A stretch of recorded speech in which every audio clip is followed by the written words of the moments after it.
दोस्तों नमस्कार। महाराष्ट्र के चुनाव का असर कांग्रेस की अंदरूनी राजनीति पर भी पड़ सकता है। लोकसभा चुनाव में महाराष्ट्र में 13 सीटें जीतकर बड़ा दल बनने के बाद पार्टी ने ग्रेस सबसे बड़ा दल बनकर उभरी है।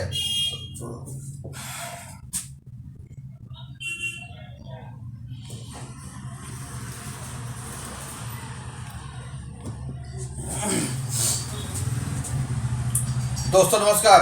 महाराष्ट्र के चुनाव का असर कांग्रेस की अंदरूनी राजनीति पर भी पड़ सकता है।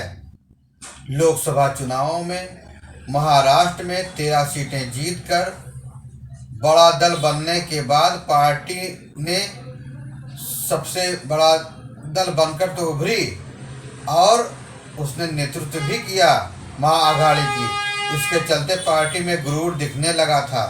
हर राज्य की अपनी अहमियत है, लेकिन राजनीतिक लिहाज से देखें तो उत्तर प्रदेश के बाद सबसे ज़्यादा महत्व अगर किसी राज्य का है तो वह महाराष्ट्र ही है।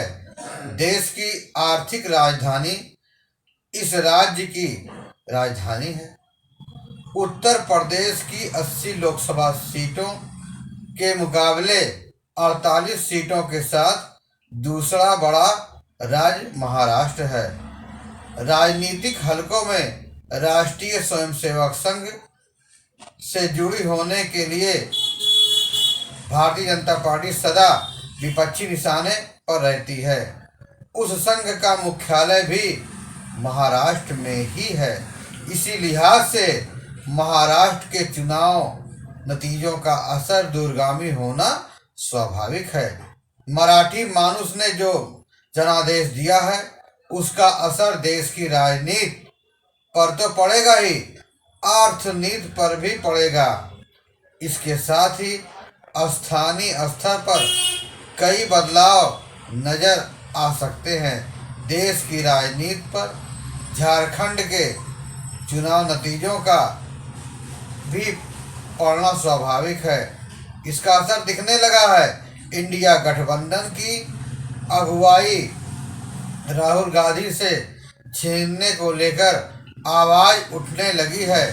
तृणमूल कांग्रेस की ओर से मांग भी आ गई है।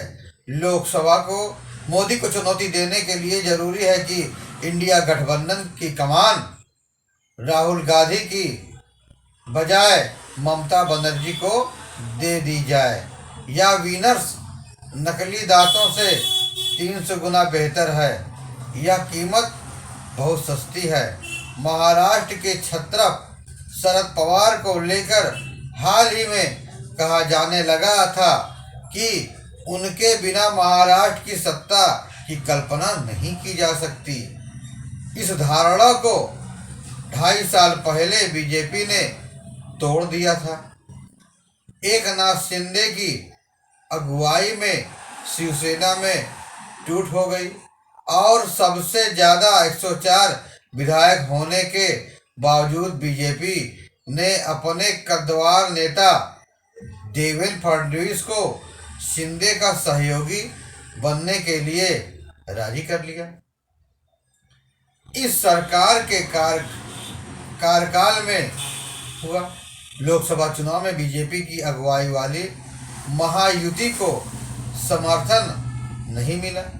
बीजेपी और शिवसेना शिंदे दोनों को लोकसभा सीटों का नुकसान झेलना पड़ा, लेकिन इससे बीजेपी और शिवसेना दोनों ने सीख ली।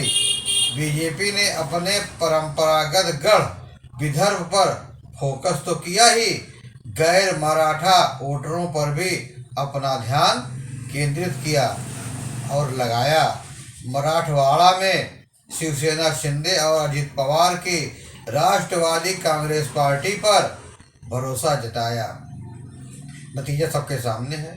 पार्टी ने इस बीच एक काम और किया। उसने माझी लड़की बहन योजना लागू की। इसके तहत 21 से 65 साल तक की उम्र वाली पात्र महिलाओं को 1500 रुपये महीने दिए जाने लगे। राज्य की करीब 1 करोड़ महिलाओं को इस योजना का लाभ मिलने लगा। इसका फायदा महाराष्ट्र की महायुति सरकार को हुआ। माना जा रहा है कि राज्य की महिलाओं ने महायुति की अगुवाई वाली सरकार को अपना जबरदस्त समर्थन दिया।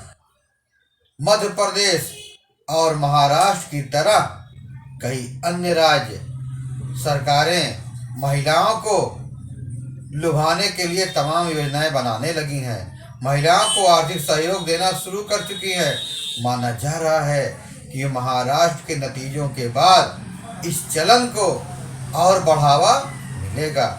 बाकी राज्य भी इसी तर्ज पर आगे कदम बढ़ाएंगी और महिला वोटरों को लुभाएंगी और पूरी कोशिश में रहेगी कि उन्हें अधिक से अधिक वोट मिले। हालांकि झारखंड में एनडीए का यह फार्मूला नहीं चला पाया। झारखंड की 81 में से 68 सीटों पर पुरुषों की तुलना में 5.5 लाख से ज़्यादा महिला वोटरों ने मतदान किया है। बीजेपी वहां के लिए 2,500 रुपये माई सम्मान योजना का प्रस्ताव लेकर आई थी, लेकिन वहां की महिलाओं ने हेमंत सरकार की गोगो दीदी योजना पर ही ज़्यादा भरोसा जताया, क्योंकि वो तत्काल मिल रहा था, इसलिए उस पर ज़्यादा भरोसा था। अब ये आएंगे, देंगे, लेंगे, वो अलग की बात है, लेकिन उस पर ज़्यादा भरोसा था। महाराष्ट्र के चुनाव का असर कांग्रेस की अंदरूनी राजनीति पर भी पड़ सकता है। लोकसभा चुनाव में महाराष्ट्र में 13 सीटें जीतकर बड़ा दल बनने के बाद पार्टी ने सबसे बड़ा ग्रेस बनकर उभरा।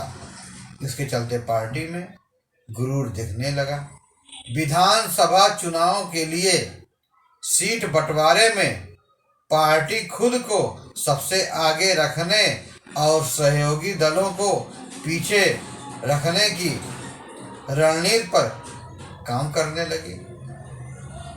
चुनाव नतीजे आने से पहले ही मुख्यमंत्री पद को लेकर जिस तरह खींचतान सामने आई, उससे साफ था कि कांग्रेस की अगुवाई वाले गठबंधन में सब कुछ ठीक नहीं है।